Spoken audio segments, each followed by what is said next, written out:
Good afternoon to all. Myself Varsha Jahoria, Assistant Professor of Modern Institute of Pharmaceutical Science, Indore. Today we will discuss about and we will learn about aromatic acids and acidity of aromatic acids. Why aromatic acids are acidic in nature. So let's start acidity of aromatic acids. जो हमने बोल रहे हैं बार बार कि carboxylic acid acidic nature का होता है। तो क्यों होता है एसिडिक नेचर का, वो हम सारे रीजंस पढ़ते हैं। ठीक है, अब जैसे हमने फिनॉल में बात करी थी कि फिनॉल एसिडिक नेचर का क्यों था, क्योंकि वो फिनॉक्साइड आयन फॉर्म कर रहा था, वहां पे H+ आयन रिलीज कर रहा था। तो ऐसे ही यहाँ पे है, जैसे हम फॉर एग्जाम्पल यहाँ पे रिएक्शंस दिए हैं। फर्स्ट वाली रिएक्शन है अल्कोहल के साथ। ठीक है, अल्कोहल को जब हमने वाटर के साथ रिएक्ट कराया तो उसने क्या करा, H+ आयन को रिलीज करा, और यहाँ पे क्या बचा, एक अल्कोक्साइड आयन, मतलब अल्काइल ग्रुप के साथ अल्कोक्साइड आयन बचा, और H+ आयन यहाँ पे रिलीज हो गया। यहाँ पे H2O था, इसने और एक और इसको प्रोटॉन दे दिया, तो यहाँ पे क्या हो गया, H3O। एंड सेकेंड रिएक्शन में अगर हम बात करें कार्बोक्सिलिक एसिड की रिएक्शन, अगर हम वाटर के साथ कराएं तो क्या हो रहा है, यहाँ पर जब हमने अमीन्स की बात करी थी तो अमीन्स को हमने बोला था कि वो नाइट्रोजन पे क्या होता है, लोन पेयर होता है। लोन पेयर और नाइट्रोजन क्या होता है, इलेक्ट्रॉन एक्सेप्टर होता है। ठीक है, वो लेना जानता है, देना नहीं जानता। बट अगर हम एसिड की बात करेंगे, कार्बोक्सिलिक एसिड एसिड नेचर का होता है। एसिड नेचर का क्यों होता है, क्योंकि वो H+ आयन रिलीज कर रहा है, वहां पे ले नहीं रहा है, वो खुद का H+ आयन रिलीज कर रहा है। और क्या कर रहा है, जैसे ही फॉर एग्जाम्पल यहाँ पे रिएक्शन दिए हैं, हमने कार्बोक्सिलिक एसिड की रिएक्शन किसके साथ कराई, वाटर के साथ कराई। देन फिर हमको यहाँ पे एक इंटरमीडिएट मिला, जहां पर क्या हुआ, ये H+ आयन यहाँ से रिलीज हो गया।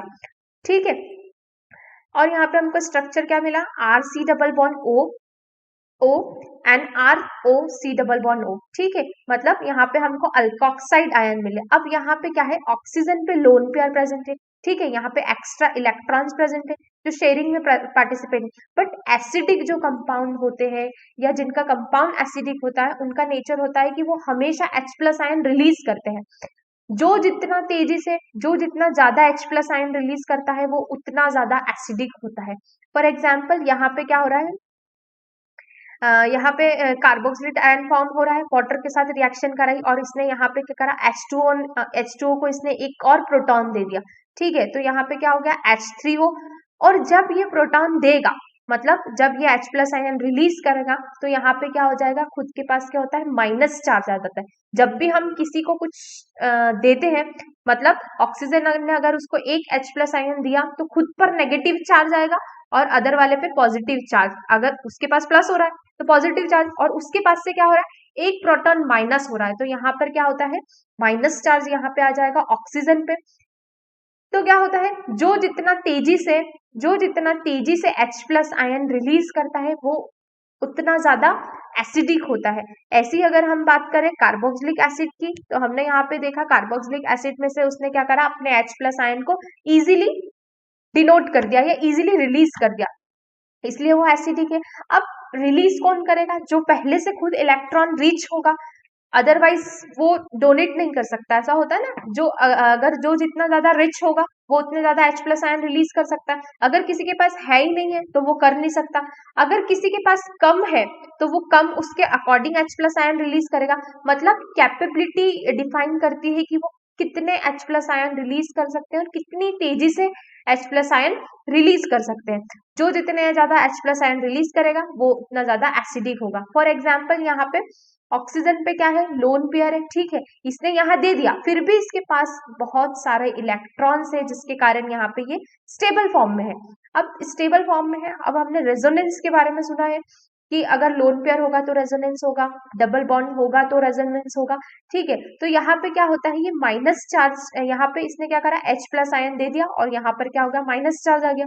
देन ये माइनस चार्ज क्या करता है, रेजोनेंस करता है। मतलब यहाँ पे क्या करता है, शिफ्टिंग ऑफ इलेक्ट्रॉन्स कंटिन्यूस चलता रहता है ना, पहले यहाँ पे, देन फिर यहाँ पे, देन यहाँ पर, मतलब कंटिन्यूस शिफ्ट होता रहेगा, जिसके कारण ये क्या रहता है, रेजोनेंस स्टेबलाइज आयन बोलते हैं। ठीक है। तो जो जितना ज्यादा रेजोनेंस स्टेबलाइज करेगा वो उतना ज्यादा एसिडिक होगा, और जो जितना ज्यादा इजीली H प्लस आयन को रिलीज करता है वो भी उतना ज्यादा एसिडिक होता है। फॉर एग्जाम्पल यहाँ पे दिया है ROH अल्कोहल की रिएक्शन हमने वाटर के साथ कराई, तो ये क्या करता है, हमेशा दो पार्ट्स में टूटता है फिनॉक्साइड आयन, एक प्लस चार्ज एक माइनस में। H प्लस आयन रिलीज किया तो वहां पे पॉजिटिव चार्ज आएगा, O पे आएगा माइनस चार्ज। ठीक है, माइनस चार्ज प्रेजेंट होने के कारण ये क्या करता है, रेजोनेंस फॉर्म करता है। रेजोनेंस के कारण क्या कर रहता है, ये स्टेबलाइज रहता है, और स्टेबलाइज रहता है दैट्स वाई वो एसिडिक नेचर का रहता है। ठीक है, जैसे हमने फिनॉल में पढ़ा था, फिनॉल में क्या हो रहा था, रेजोनेंस हो रहा था, रेजोनेंस के कारण उसकी क्या बढ़ रही थी, एसिडिटी बढ़ रही थी, है ना। बट अमीन में क्या हो रहा था, अमीन में हमने बेसिसिटी देखा था, वहां पे रेजोनेंस के कारण बेसिसिटी कम हो रही थी। यहाँ पे क्या हो रहा है, जहां पर रेजोनेंस होगा वहां पे उसका एसिडिक नेचर बढ़ेगा या एसिडिटी बढ़ेगी, due to formation of phenoxide ion या due to formation of alkoxide ion. Alkoxide ion यहाँ पे जब भी बात करेंगे तो कार्बोक्सिलेट आयन, मतलब O पे minus charge H plus ion release कर दिया तो ये क्या बन जाएगा, कार्बोक्सिलेट आयन फॉर्म करता है। देन फिर रेजोनेंस स्टेबलाइज, जैसे मैंने बताया कि अगर उसने H प्लस आयन रिलीज करा तो यहाँ पे माइनस चार्ज आएगा, माइनस चार्ज होने के कारण ये क्या करता है, कंटिन्यूस क्या करता है, रेजोनेंस करता रहता है। फॉर एग्जाम्पल यहाँ पे डबल बॉन्ड है तो यहाँ पे शिफ्ट होगा, यहाँ से यहाँ शिफ्ट होगा, तो शिफ्टिंग ऑफ इलेक्ट्रॉन्स के कारण वो क्या रहता है, एक स्टेबलाइज फॉर्म में रहता है, और जितना ज्यादा स्टेबलाइज होगा उतना ज्यादा एसिडिक होगा। देन फिर सब्सटीट्यूएंट इफेक्ट ऑन एसिडिटी।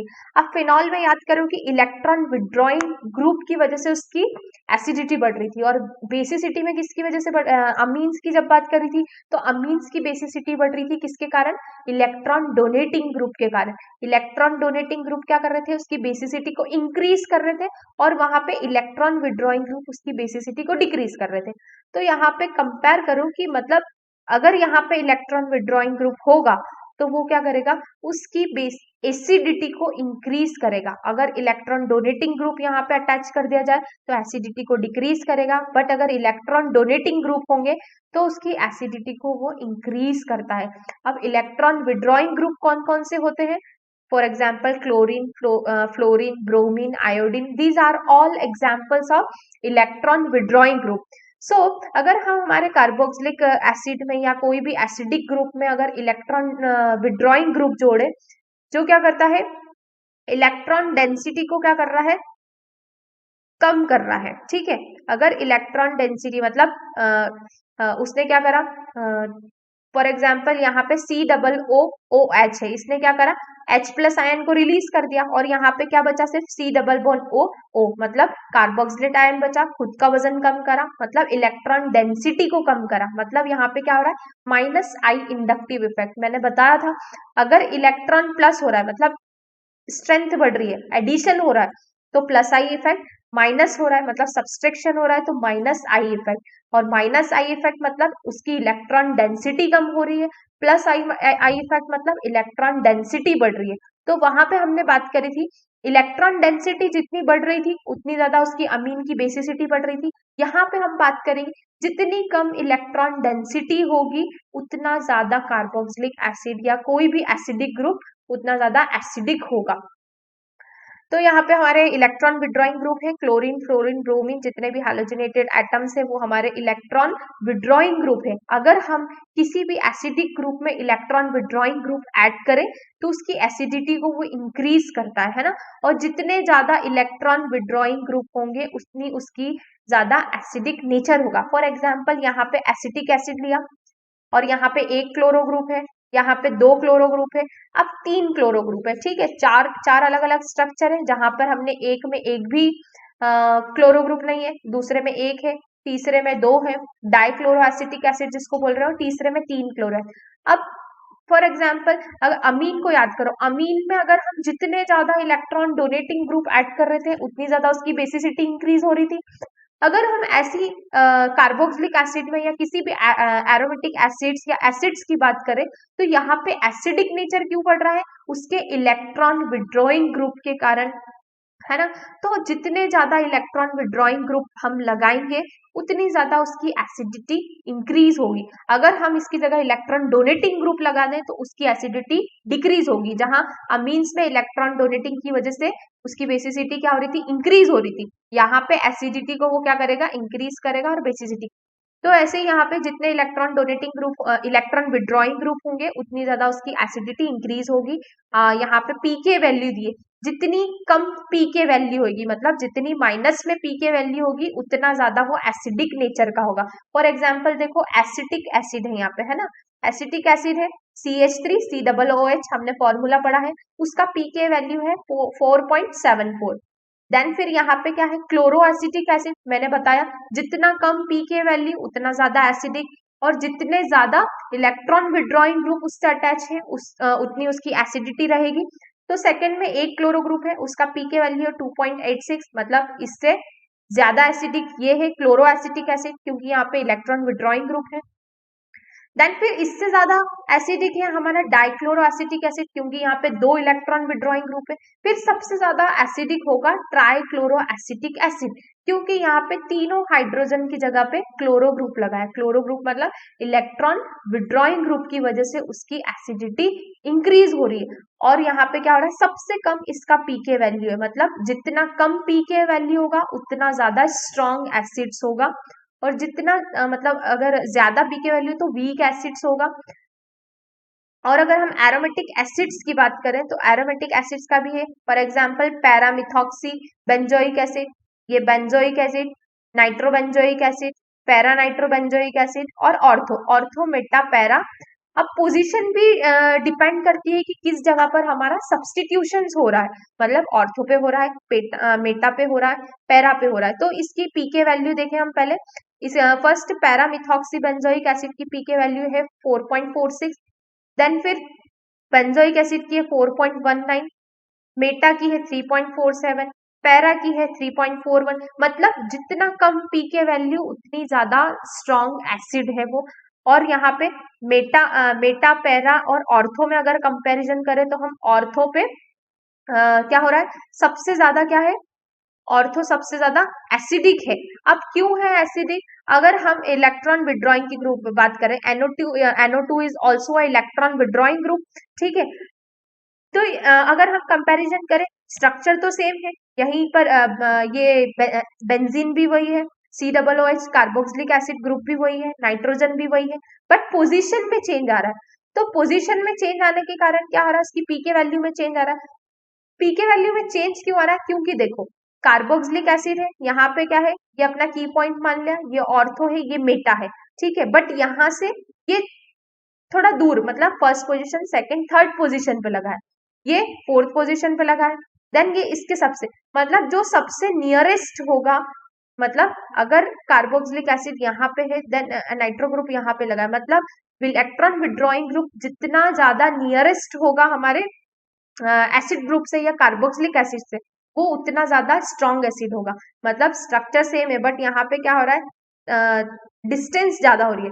मतलब यहाँ पे क्या हो रहा है, ऑर्थो पे लगा है, मतलब कार्बोक्सिलिक आयन के जस्ट पास में, मतलब जितना ज्यादा पास अटैच होगा किसी भी एसिडिक ग्रुप के इलेक्ट्रॉन विड्रॉइंग ग्रुप उतनी ज्यादा उसका एसिडिक नेचर होगा, ठीक है। अब यहाँ पे पैरा नाइट्रो में क्या हो रहा है, दोनों साइड से इक्वल डिस्टेंस है, for example first position second third fourth, और यहाँ पे से भी अगर काउंट करें तो first second third fourth. That's why ये क्या है, इसका पीके वैल्यू मेटा से थोड़ा कम है 3.41, और सबसे कम इसलिए है क्योंकि सबसे कम नाइट्रो ग्रुप क्या है, सबसे नियरेस्ट अटैच है COOH ग्रुप के।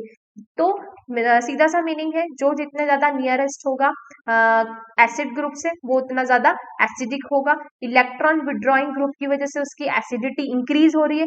अगर यहीं पे अगर हम इलेक्ट्रॉन डोनेटिंग ग्रुप लें तो उसकी एसिडिटी डिक्रीज होगी, और जितना कम pKa वैल्यू होगा उतना ज्यादा वो कंपाउंड हमारा एसिडिक नेचर का होगा।